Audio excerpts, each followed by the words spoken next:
Olá pessoal, e aí, beleza? Tudo certo? Bem-vindo a mais uma aula de física. Hoje a gente vai estudar hidrostática, que é uma continuação do que o professor Ronan falou para vocês, começou a falar na última aula. Então a gente vai dar continuidade a esse assunto. E antes de começar, eu queria perguntar para vocês o que vocês estão o que vocês estão achando das videoaulas. Se vocês estão conseguindo entender, se está confuso, se está muito rápido, se está muito volume, muita coisa e acaba juntando com as disciplinas. Eu cheguei a pedir um feedback para vocês há um tempo atrás, uns 4 meses atrás, eu acho. E agora eu queria pedir de novo. Naquela ocasião, algumas pessoas chegaram no meu inbox e comentaram, falaram que estavam achando, sugestões de melhoras e tudo mais. E eu tentei dar uma adaptada nas aulas para tentar incorporar o que vocês falaram. E agora eu queria fazer a mesma coisa, já que passou mais tempo. O que vocês estão achando, Então, assim, não necessariamente sobre o curso, mas sobre qualquer coisa que vocês queiram falar, Se vocês quiserem dar sinal de vida, porque a gente fica aqui gravando vídeo aula e a gente não tem contato visual com vocês. Então a gente nunca sabe o que vocês estão achando, o que vocês estão pensando, se vocês estão aí realmente, se vocês não estão. Então, deem sinal de vida. Eu acho que é importante, porque a aula ela não é uma via de mão única, como acaba acontecendo nessas videoaulas. A gente falando de vocês aí do outro lado. A aula é um processo educativo, pedagógico, era uma via de mão dupla. Então, eu queria que vocês dessem um feedback, fala qualquer coisa. Se quiser até contar piada, pode falar. Mas eu acho importante para a gente poder estabelecer esse contato. Tá? Beleza? Então vamos lá, vamos começar agora então o nosso assunto de hoje, que é sobre hidrostática. Relembrando então o que o professor Renan falou para vocês na última aula, ele introduziu o conceito de pressão, que é o conceito-chave nessa área de hidrostática. Então o que é a pressão? A pressão é uma grandeza escalar, ou seja, não é uma grandeza vetorial, não precisa de vetor, basta um número para você indicar o valor dessa grandeza. E ela relaciona a força de contato entre duas superfícies com a área de atuação. Como vocês devem lembrar, a pressão é igual a força sobre a área. Então, quanto menor a área, maior a pressão, por exemplo. Por isso que um prego, a ponta do prego, tem uma área bem pequenininha, quase um ponto material ali, bem pequenininho. Porque se você bota uma área bem pequenininha, área quase zero, uma força relativamente pequena que você faça nele já causa uma pressão imensa. E essa pressão faz com que você consiga afundar o prego na madeira, por exemplo. Beleza. A gente viu também, vocês viram com ele, que a pressão num líquido está relacionada com a profundidade, nesse ponto. A pressão num ponto líquido, que eu quero dizer, está relacionada com a profundidade desse ponto. E isso essa pressão, é independente do formato do teu vaso, da tua jarra, qualquer coisa do tipo. Por exemplo, que nessa figura aqui de cima tem 4 vasos de 4 formatos diferentes. O primeiro e o segundo até cônicos, mas não interessa. Se eles estiverem com a mesma altura aqui, por exemplo, se você quer pegar a pressão no fundo deles, e todos eles têm a mesma altura de líquido, a pressão no fundo do vaso vai ser a mesma para todos eles. Essa figura de baixo mostra a mesma coisa que a figura de cima, só que agora ela não é um desenho, é uma figura de verdade. Eu tenho 3 vasos diferentes, com o mesmo líquido, na mesma altura, e eu botei um manômetro aqui embaixo para poder medir a pressão aqui embaixo. E eu vejo que essa pressão, que é indicada pelo ponteiro, o ponteiro está na mesma direção nas 3 fotos. Por mais que não dê para ver o manômetro, os números, a escala, mas pela direção do ponteiro você consegue perceber que a pressão que eu estou indicando é a mesma. E dá para ver que aqui tem muito mais líquido, tem muito mais volume de líquido do que nesse terceiro aqui. A área daqui é muito maior do que essa área daqui em qualquer corte que você faça, qualquer altura a área vai ser muito maior do que aqui. Mas independente disso, a pressão é a mesma. A pressão ela é relacionada então pelo μ, que é a densidade do líquido, g, que é a aceleração da gravidade, e H, que é a altura, né? Do ponto que você está medindo até a superfície, né? Mas eu vou colocar um detalhe aqui nessa figura, esse negócio aqui, que eu chamei de a pressão manométrica. Né? O que seria essa pressão manométrica? Esse é um outro conceito que a gente vai introduzir hoje, que é a diferença de pressão manométrica e pressão absoluta. Né?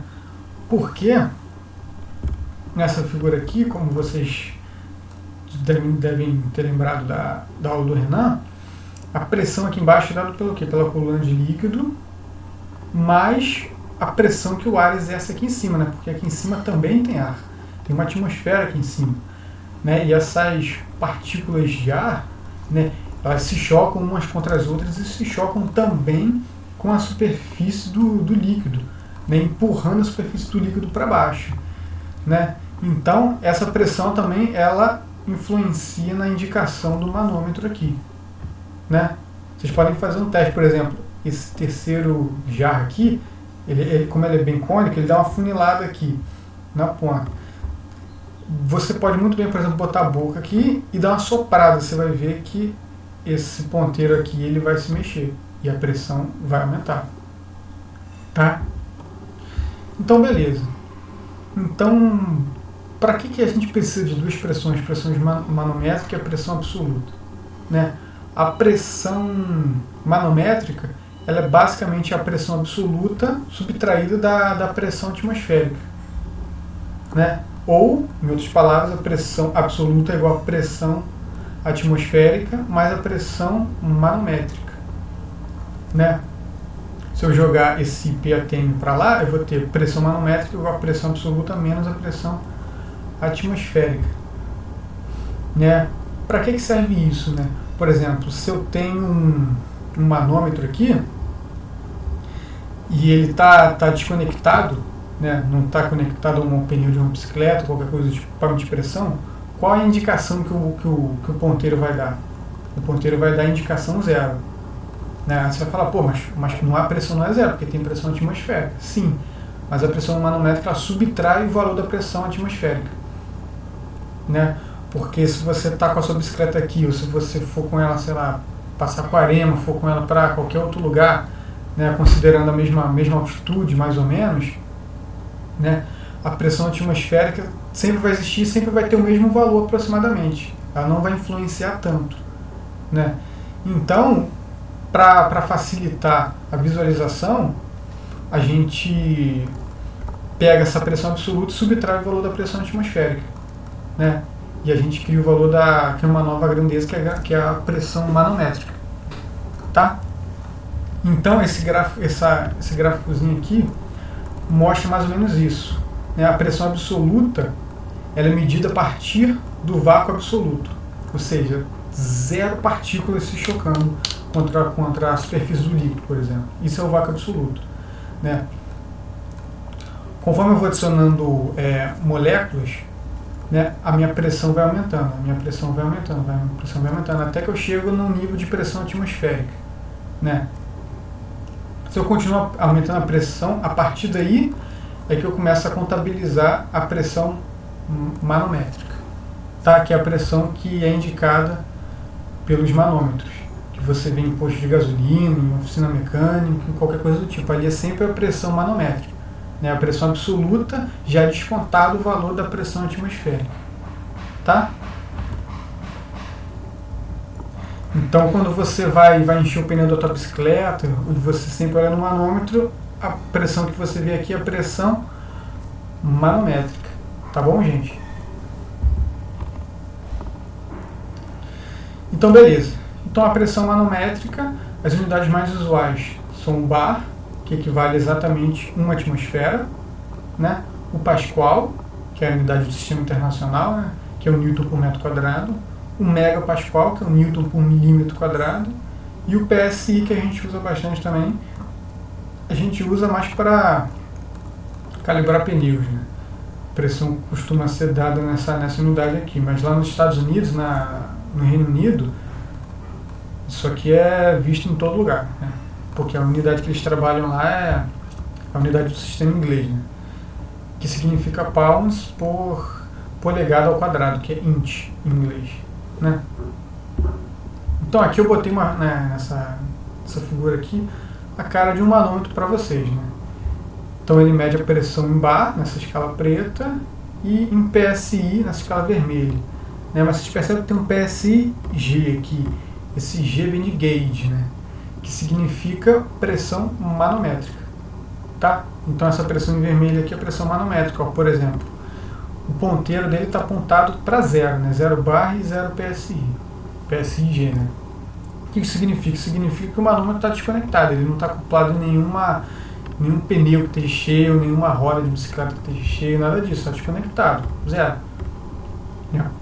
Por isso que ele indica 0 aqui. Mas quer dizer que não tem pressão, que tem 0 moléculas ali exercendo pressão sobre o manômetro? Não existe, só que o que existe é a pressão atmosférica, que esse manômetro aqui ele já desconta esse valor. Tá? Então, beleza. Então, seguindo em frente aqui, hidrostática tem o que a gente chama de princípio de Pascal, né? E o que esse princípio diz? Esse camarada disse pra gente o seguinte, que a pressão aplicada num ponto de um fluido em repouso, ela transmite integralmente a todos os pontos do fluido, né? Então, imagina aqui que eu tenho um recipiente aqui com um embolo aqui, né? Se eu faço força nesse embolo aqui para baixo, né? Ou seja, estou aumentando a pressão aqui na galera que está logo aqui embaixo, né? Certo? Só que essa pressão ela vai ser transmitida integralmente para todos os pontos aqui no interior desse vaso aqui, né? Então, se eu fizer furos aqui, o líquido vaza, né? E percebe também, isso um experimento mental já consegue dizer para vocês, que quanto mais força eu faço para baixo, maior vai ser a velocidade desses jatos aqui, certo? Por quê? Porque a pressão, se aumenta a pressão aqui, essa pressão ela é transmitida integralmente, distribuída para todos esses pontos aqui. Isso que um princípio de Pascal diz, né? E tem outra coisa interessante também sobre a pressão, que a pressão, não sei se o Renan chegou a comentar com vocês, mas a pressão no líquido, ela atua sempre perpendicular à superfície, né? Tanto que esses jatos aqui, eles saem perpendicular à superfície, eles não saem inclinados, eles saem sempre perpendicular à superfície, né? Se vocês pegarem uma esfera, por exemplo, né, uma bola assim, e vocês afundarem ela, a pressão que o líquido vai exercer sobre essa esfera, essa força que ele vai exercer sobre a esfera, é sempre perpendicular à superfície da esfera, o que vai fazer com que a esfera reduza o seu tamanho. A esfera não vai se deformar e virar uma elipse ou qualquer coisa do tipo, ela só vai reduzir o seu volume, porque a pressão é sempre perpendicular à superfície. Tá? Beleza.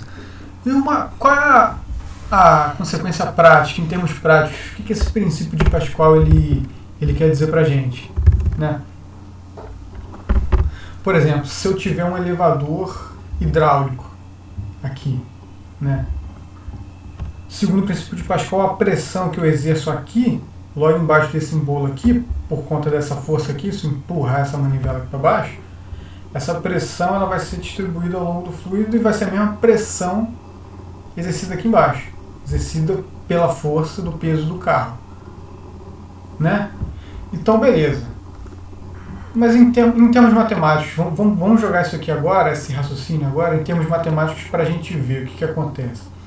Com a pressão 1 é igual a pressão 2, pressão 1 é a pressão aqui embaixo e a pressão 2 aqui é a pressão aqui embaixo, eu tenho que pressão é igual a força sobre a área, então eu tenho F1 sobre A1, ou seja, a força desse cara daqui dividido por essa área daqui. Aqui essa figura aqui diz isso. Essa força F1 dividido pela área A1 vai ser igual a pressão no ponto 2, que é igual a força F2 dividido pela área A2. Certo? Então, se eu rearrumar a equação, eu vou pegar esse A1 e vou jogar para o lado de lá. Então, eu vou ter que F1 é igual a F2 vezes A1 dividido por A2.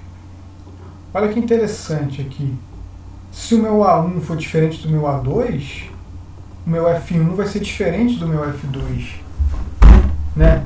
Se eu tenho, por exemplo, a área A2 aqui, que é essa área daqui muito maior do que essa área A1 aqui, esse denominador vai ser muito maior do que o meu numerador. Então essa fração aqui vai ser menor do que 1. Vai ser 0,1, 0,5, 0,001, não sei, vai ser uma fração menor do que 1. Vai ser um número menor do que 1. Então, o meu F1, por conta disso, vai ser menor do que o meu F2. Percebe? Ou seja, a força que eu preciso fazer aqui para fazer com que esse embolo suba e eu consiga levar meu carro é uma força menor do que o peso do próprio carro. Né? E isso aí tem aplicações práticas diretas, né? Como exatamente essa do elevador hidráulico. Né? Então, beleza, vamos fazer um exemplo então. Em uma oficina mecânica, deseja-se levar um carro para se realizar uma inspeção embaixo dele. O carro tem massa de 1 tonelada.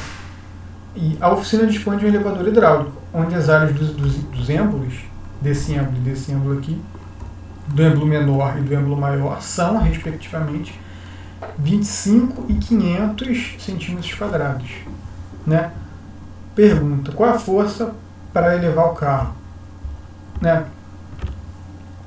A intuição, a princípio, eu acho, para vocês, pelo menos para mim, era assim, diz o seguinte, pô, se o carro tem 1 tonelada aqui, eu vou precisar de uma tonelada mais ou menos para poder levar esse carro aqui, né? Só que se a gente fazer as contas, vocês vão ver que não é exatamente isso. Ó. P1 tem que ser igual a P2, a pressão aqui tem que ser igual a pressão aqui. Repetindo o que a gente viu no outro slide. Então F1 dividido por A1, que é a pressão 1, é igual a pressão 2, que é o F2 dividido por A2.